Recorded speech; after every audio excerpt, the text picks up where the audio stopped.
for about 3 weeks before that. And I literally would not let it go. Everywhere I went, I was keeping hold of it because I knew this thing, if it disappeared, I'd be in a lot of trouble. This morning, at exactly 8:17 on November 29th, the royal world was shaken by an event that had never happened before. Prince William and Princess Catherine issued their very first joint statement, addressing a deeply sensitive family matter, and every word was carefully chosen to leave absolutely no room for misunderstanding. We have become aware of a coordinated plan to undermine our family during the most sacred season. We will not remain silent. Those words dropped like a bomb across the palace and beyond. The statement appeared simultaneously on all Kensington Palace official channels, carrying both William and Catherine's names, a detail signalling extraordinary circumstances that few could ever have imagined in the modern history of the Wales family. Catherine had never before co-signed a statement tied to family controversy. She had maintained her trademark, composed silence through years of rumour, speculation, and public criticism. But today, that silence shattered. What made this moment so electrifying wasn't just the content, though the reference to a coordinated plan immediately sent journalists scrambling in every direction. It was the unity behind it. William and Catherine speaking as one, drawing a clear line together. The symbolism couldn't have been more obvious.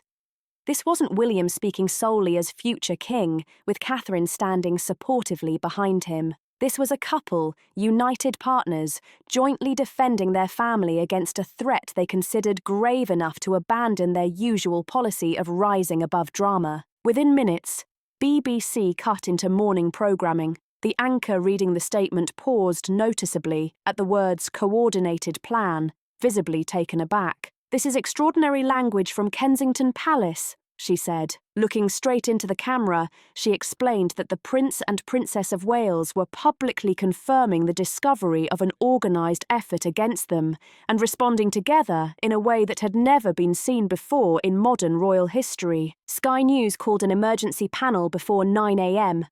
Royal correspondents were visibly shocked by the suddenness and severity of the development. One veteran journalist who had covered the family for 30 years summed up what everyone else was thinking. Catherine never speaks publicly about family matters, ever. For her to co-sign this statement means whatever they uncovered was serious enough to override decades of ingrained instinct toward privacy and discretion. Across the Atlantic, as the East Coast woke up, American networks scrambled to make sense of the situation. CNN's breaking banner read, "William and Catherine accused Meghan of secret campaign." CBS called it the most direct accusation ever made by working royals against a family member in the modern era. Within just 20 minutes, the statement had been shared over 300,000 times across social media. Reactions split predictably along existing fault lines. But even those normally sympathetic to Meghan admitted this marked a seismic shift in royal family dynamics.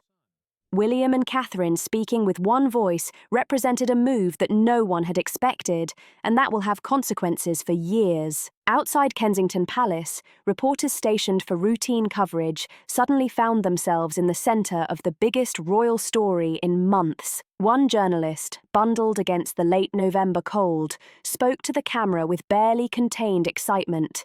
"In all my years covering this family, I have never seen William and Catherine issue a joint statement about internal conflict. The very fact that they felt compelled to do this tells us that whatever they discovered was serious enough to shatter decades of strict protocol inside the palace walls." Senior staff moved with a mixture of relief and apprehension.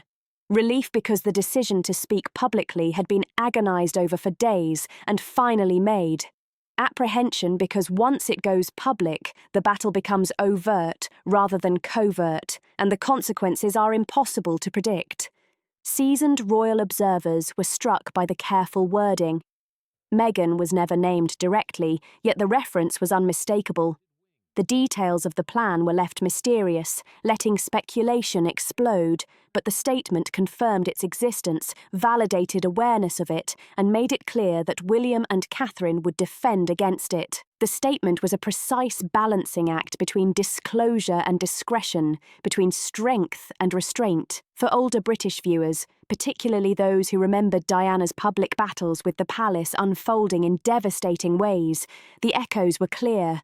But with one key difference.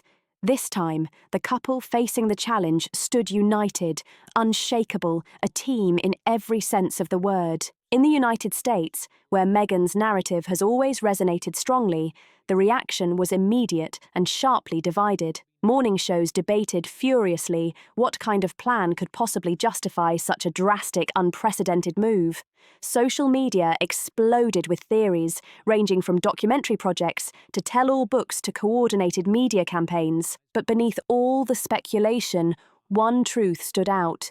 Whatever Meghan had been planning, William and Catherine had discovered it, and they weren't going to let it go unchecked. So what exactly did they uncover? What plan could be so threatening that two people famous for discretion spoke publicly together about internal family conflict for the first time ever? According to private palace briefings shared only with senior officials and select family members, the answer was calculated, comprehensive, and more personally targeted than most outside the inner circle could have imagined. The discovery didn't come from a single dramatic revelation. It emerged slowly across November, pieced together by palace intelligence teams tracking media inquiries, monitoring digital footprints, and noticing patterns that initially seemed coincidental.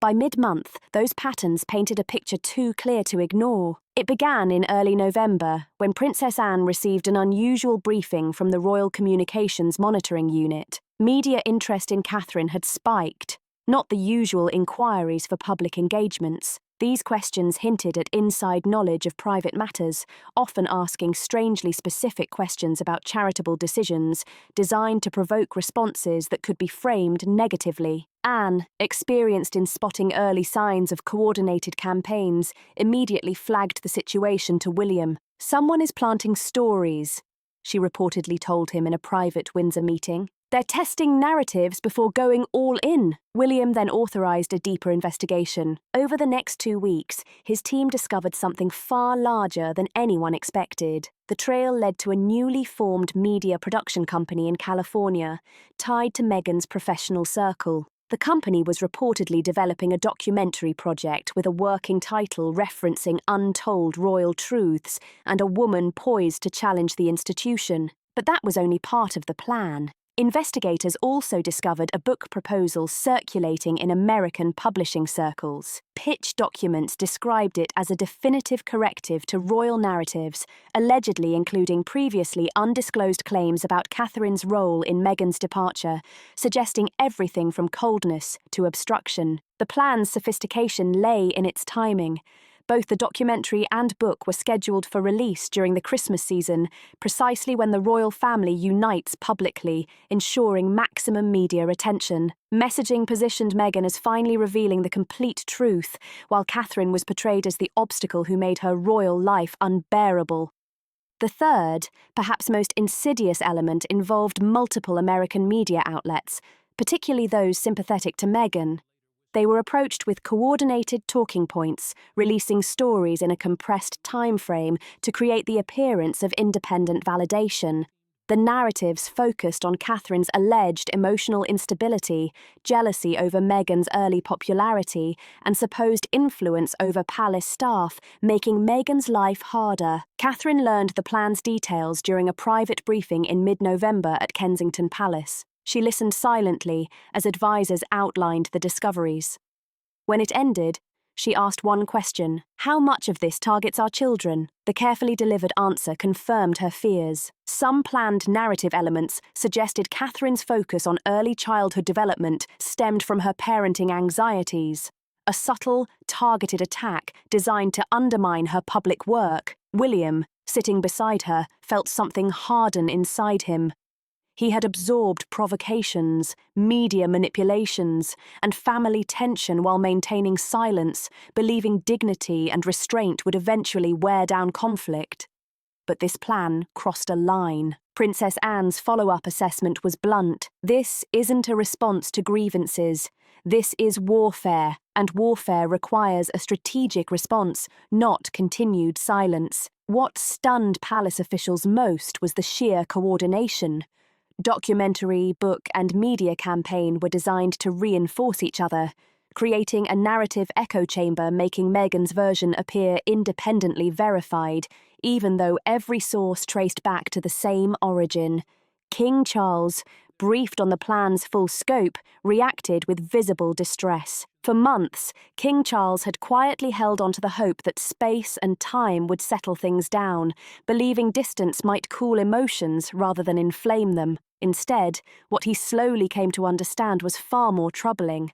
Those tensions hadn't faded. They had allegedly morphed into a coordinated public relations push, and the primary target was his own daughter-in-law, Catherine. That realization reportedly hit him hard. In a private conversation with William, Charles admitted, "I wanted to believe reconciliation remained possible, but you cannot reconcile with someone actively planning to destroy another family member's reputation." Those words carried the weight of resignation, not anger, and made clear that something fundamental had shifted. The final confirmation that the situation was serious came from an unexpected source. A mid-level media executive, unsettled by what they were being asked to take part in, quietly reached out to contacts who passed information along to palace officials. According to those briefed, the executive described being approached with what was framed as a justice project, supposedly meant to correct misconceptions about Meghan's royal experience. But as materials were reviewed, alarm bells went off. The executive realised the project wasn't really about correcting misconceptions at all. It appeared to be about shaping a narrative that cast Catherine as the villain in Meghan's story, a role palace officials believed was being constructed deliberately and strategically. By late November, William and Catherine were forced into a brutal choice. They could stick to tradition, stay silent, and respond only after each element rolled out, or they could break precedent, acknowledge the plan publicly, and strip it of credibility by exposing it as coordinated rather than organic. Once the full picture became clear, the decision itself wasn't complicated. Catherine, who had always avoided public family conflict, recognised that protecting her children and her life's work meant giving up her preference for privacy. And William, who had long shielded his wife from the worst internal tensions, understood that this time strength wouldn't come from silence. It would come from standing beside her, publicly and without hesitation. Before reaching that point, however, 3 clear warnings were issued by the palace in an effort to stop what was allegedly unfolding without triggering public confrontation. Each warning carried more urgency than the last. Each was ignored or brushed aside, and each failure pushed William closer to accepting that private diplomacy had run its course. The first warning came in early November, delivered through the only channel still occasionally open between the Wales and Sussex households. A carefully worded message was sent through Harry. Drafted personally by William, it was firm but not hostile, laying out that the palace had become aware of media projects that appeared to target Catherine specifically. William chose his language with care. He did not accuse Meghan outright. He did not threaten consequences.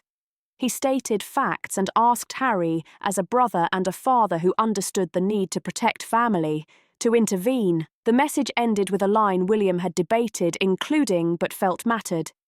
"Some boundaries, once crossed, cannot be uncrossed. I hope we can avoid reaching that point." Harry's reply, received 3 days later, was reportedly defensive and dismissive. He denied knowledge of any coordinated effort, suggested the palace was being paranoid, and accused William of viewing Meghan through suspicion rather than goodwill. There was no promise to investigate, no offer to step in, just a rejection of the premise itself. William shared the response with Catherine. She read it silently, then said quietly, "He either doesn't know or he doesn't want to know. Either way, we can't rely on him to stop this." The second warning came in mid-November and took a more formal route. Palace legal advisors issued a cease and desist letter to the California-based production company allegedly developing the documentary. The letter was precise, professional, and designed to establish a record without escalating the situation. It stated that the palace had reason to believe the project could include false claims about members of the royal family, specifically Catherine. It didn't threaten immediate legal action, instead requesting transparency and warning that defamatory material would be challenged. A meeting was proposed to address concerns before the project moved forward. The response from the company's lawyers was equally formal and largely dismissive. They claimed the project fell under protected speech, said sources would be cited, and insisted they had no obligation to submit content for palace review. Notably, they did not directly address the concern about false claims regarding Catherine. When William reviewed the reply, he understood instantly that legal pressure wouldn't stop what was allegedly coming. The company appeared confident that any lawsuit would drag on for years and generate publicity the palace traditionally avoids. They were betting on royal restraint and likely felt safe doing so. The third and final warning came from the most unexpected source of all, King Charles himself. In late November, Charles reportedly drafted a deeply personal letter to Meghan. Palace officials later described it as heartfelt, vulnerable, and free of threats or accusations. In the letter, Charles wrote about his desire for family peace. He acknowledged that mistakes had been made on all sides and expressed understanding that Meghan may have felt hurt or misunderstood during her time as a working royal. But he also made a direct appeal, asking her not to pursue actions that would deliberately harm Catherine, who he wrote had tried to welcome her and was now raising 3 young children while carrying immense public responsibility. The final paragraph was said to be especially emotional. "I have lost too much already to family division. I do not wish to lose more. But I cannot stand by while one member of my family orchestrates the destruction of another's reputation. I am asking you, as your father-in-law who wishes you well, to choose a different path." The letter was sent through secure diplomatic channels to ensure it reached Meghan directly. Charles waited 2 weeks for a response. None came. That silence spoke louder than words and confirmed what William had already suspected. When William learned that even his father's personal appeal had gone unanswered, the last restraint on his response disappeared. Private communication had failed. Legal warnings had failed. Emotional appeals had failed. And intelligence monitoring suggested the plan was still moving toward a Christmas season launch. One late November evening at Kensington Palace, William and Catherine sat together reviewing the timeline of ignored warnings. Catherine, who had hoped until the very end for a private resolution, finally said what they both knew. "She's not going to stop," Catherine said quietly. "And if we don't defend ourselves publicly, her narrative becomes the narrative." William took his wife's hand. "Then we speak together," he replied. "Not with anger, but with clarity. We confirm that we know what's being planned, and we make it clear we won't allow it to proceed without response." That decision led directly to the unprecedented joint statement released at 8:17 a.m. on November 29th. The 3 ignored warnings proved that private diplomacy could not stop what was coming. Only public acknowledgement could undercut a plan that depended on appearing organic rather than coordinated. For Catherine, this moment marked a deeply personal breaking point.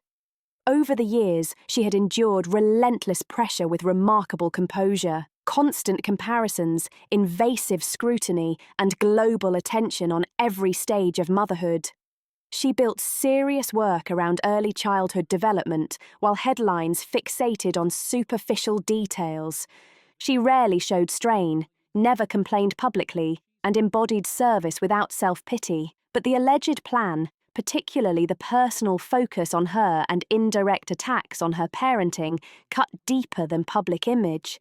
It touched her identity as a mother, a professional, and a woman who had tried, however imperfectly, to be kind. The breaking point came during a private conversation at Adelaide Cottage, their Windsor home, with their children asleep upstairs. Catherine had spent the day reviewing intelligence briefings, including narrative elements that questioned her emotional stability and framed her work as personal insecurity rather than genuine commitment. "I have never responded publicly to what's been said about me," Catherine told William. her voice steady but strained. "I've let people invent versions of me. I accepted that as part of the role, but this is different. This is calculated.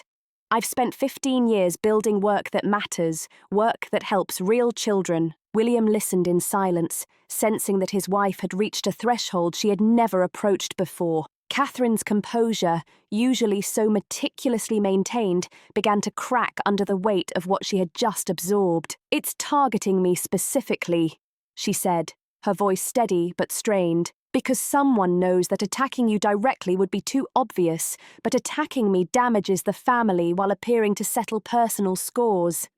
She paused, letting the words hang between them like the chill of late November air at Kensington Palace. "I am being used as a proxy for institutional criticism," she continued. "And my silence, which I thought was dignified, has apparently been interpreted as weakness." Catherine looked William directly in the eyes, an unspoken fire burning in her gaze. "Our children will grow up reading these things. George, Charlotte, Louis. They will see articles questioning whether their mother was cruel to her aunt, whether I drove her away, or whether my work is compensation for personal failure. I cannot let that narrative stand unchallenged." It was the most raw, unfiltered expression of personal pain William had ever heard from Catherine regarding family conflict in their entire marriage. She was not asking for permission. She was stating a fact, a declaration. Her silence, the protective shield she had maintained for years, had finally reached its limit. William felt something shift deep inside him. For years, he had been the one quietly willing to confront provocations, while Catherine counselled patience, restraint, and dignity. Now, the roles had reversed.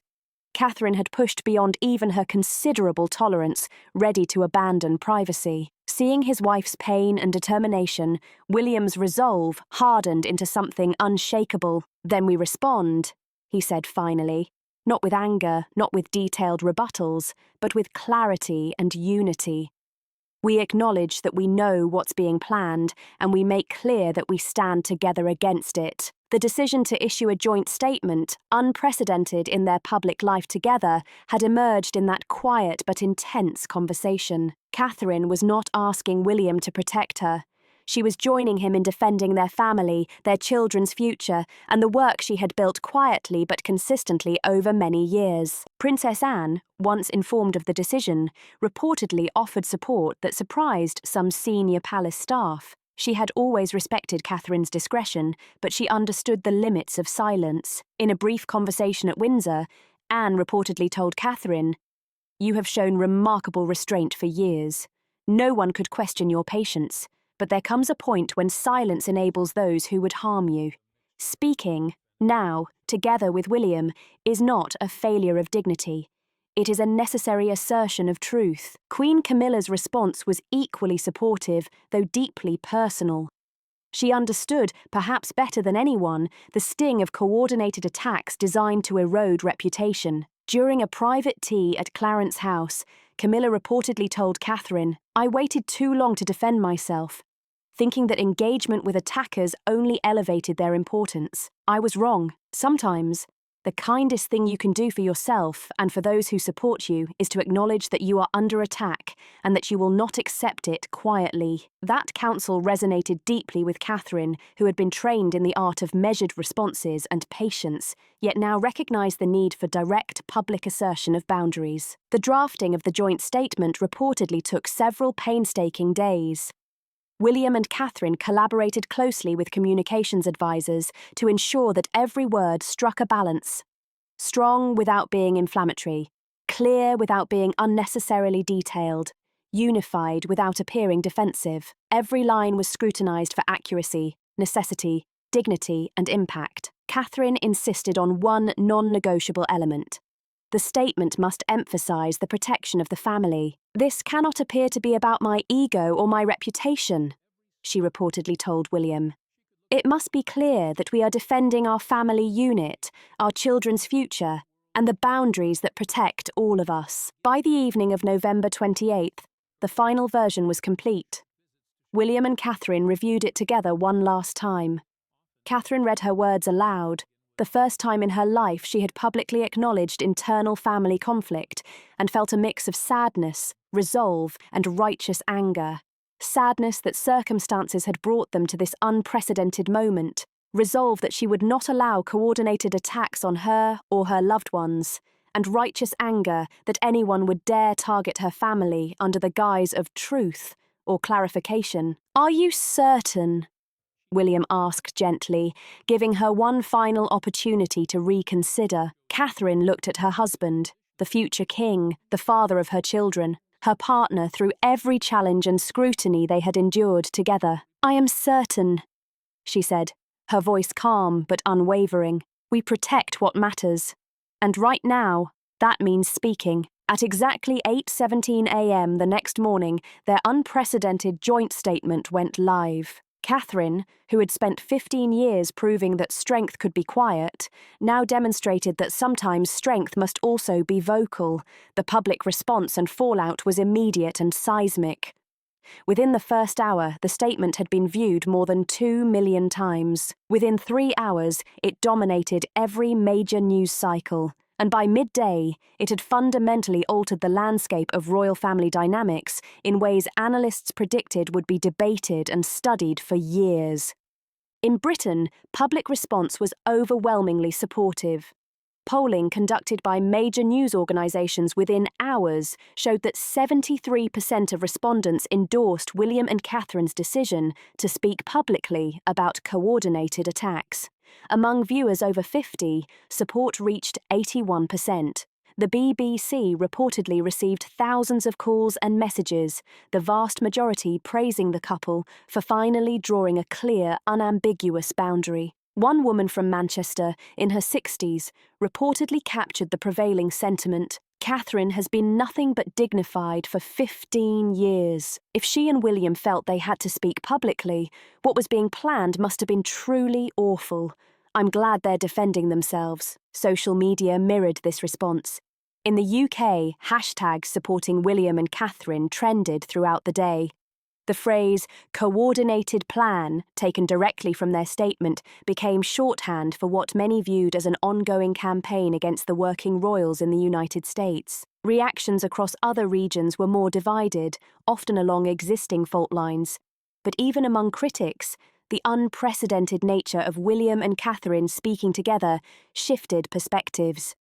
Morning show panels speculated intensely about what could have driven two individuals famous for discretion to break their silence so dramatically.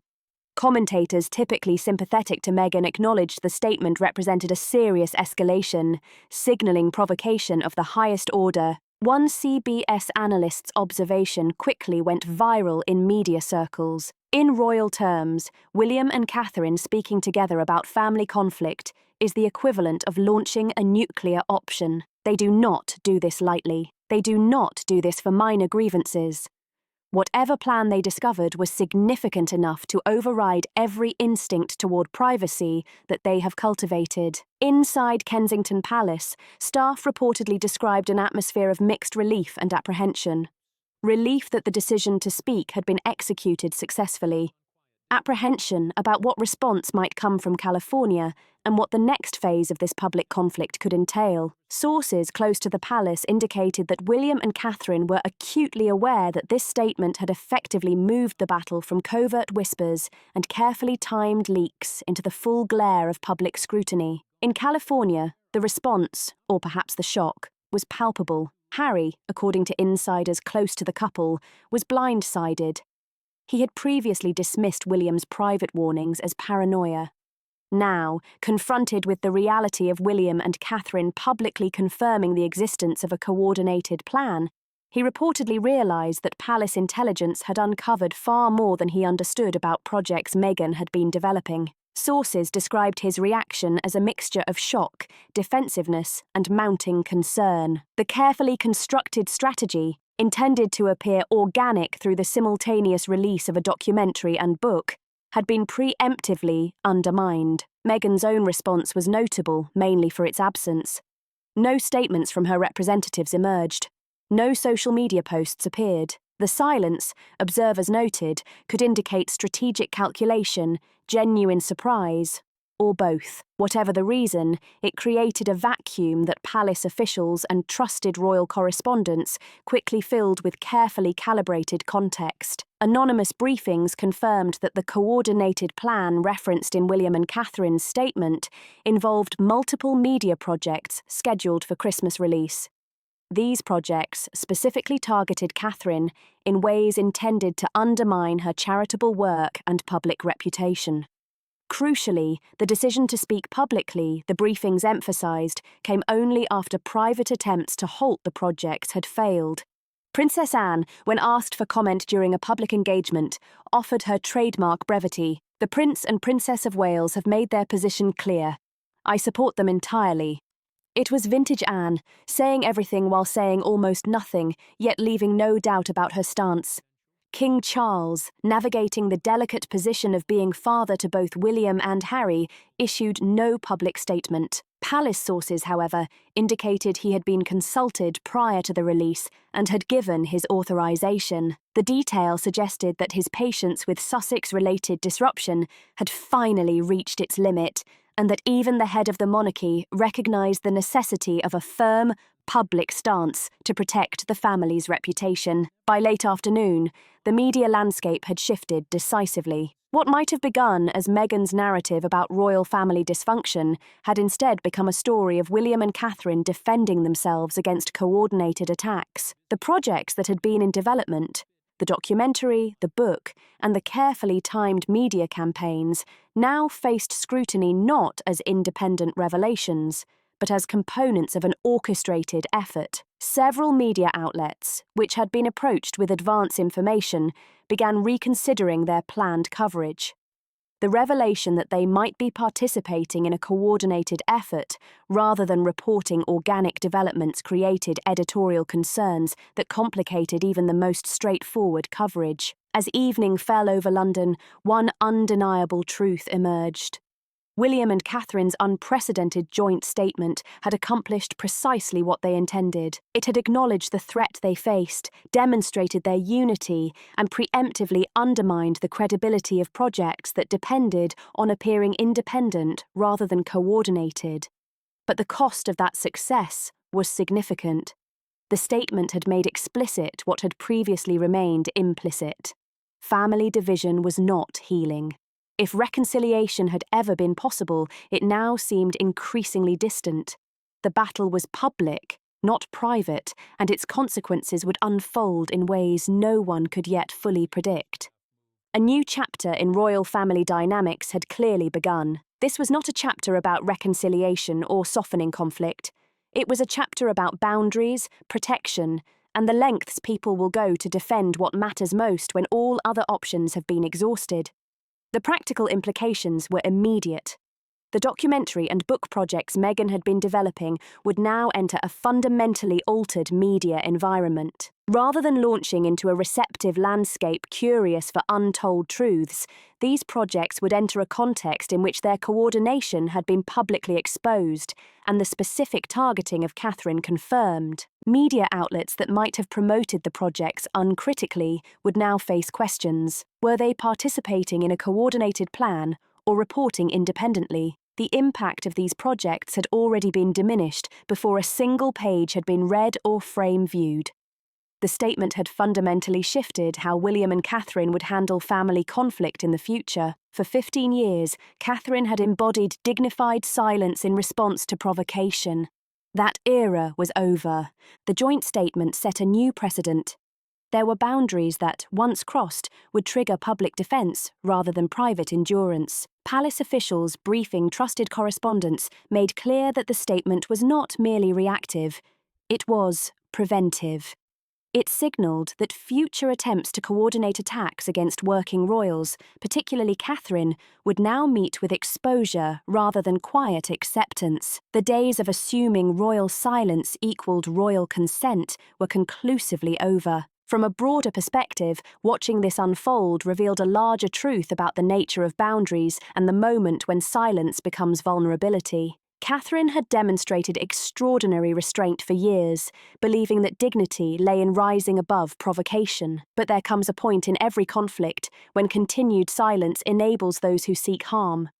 When restraint is mistaken for weakness, speaking becomes not a failure of composure, but an assertion of truth. William and Catherine's decision to speak together demonstrated something profound about partnership. This was not William defending his wife while she remained silent. This was a couple jointly determining that protecting their family required abandoning a long-standing preference for privacy. That unity carried a force unmatched by individual statements alone. The joint statement marked an evolution in crisis management within the monarchy, a recognition that the digital age has transformed how silence can be weaponized, and that preemptive transparency is sometimes more effective than reactive denial. The lesson for royal watchers, and perhaps for all of us, is simple but profound. Protecting what you love sometimes requires doing things that make you uncomfortable. Catherine had never sought public confrontation.